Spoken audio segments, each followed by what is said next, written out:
দেখো এই ধরনের ম্যাথও বিভিন্ন কম্পিটিটিভ এক্সাম যেমন ডাব্লিউবিসি গ্রুপ সি ডি এসব মানে যে কোনো কম্পিটিটিভ এক্সামে এই ধরনের ম্যাথও আসে। তাহলে প্রথমে আমরা দেখি এত যোগ, তারপরে এটা লব হর এইভাবে আছে, দেখে ঘাবড়ে যায়। কিন্তু এই ধরনের অঙ্ক ক্ষেত্রে ঘাবড়ালে হবে না। প্রথমে আমরা কি করব, প্রথমে আমরা অঙ্কটা লিখলাম 1 + 1/1 + হাফ। এবার আমরা শেষ দিক থেকে ক্যালকুলেশন করতে করতে যাব।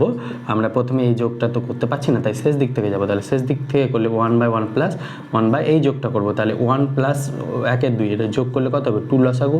তাহলে 2 + 1 দ্যাট মিনস 3/2। তাহলে এটা হয়ে যাবে 3/2।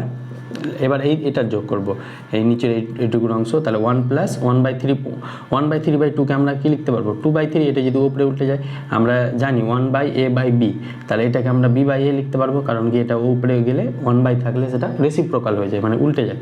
তো অনুরূপভাবে এটা করলাম। এবার আমরা এই দুটো যোগ করব। তাহলে এটা হয়ে যাবে 1 + 1/1 + 3, এখানে 3 যদি লসাগু যায় তাহলে 3 + 2 তাহলে 5। তাহলে 5/3 উপরে গেলে এটাও রেসিপ্রোকাল হয়ে যাবে, উল্টে যাবে। তাহলে এটা হয়ে যাবে 3/5।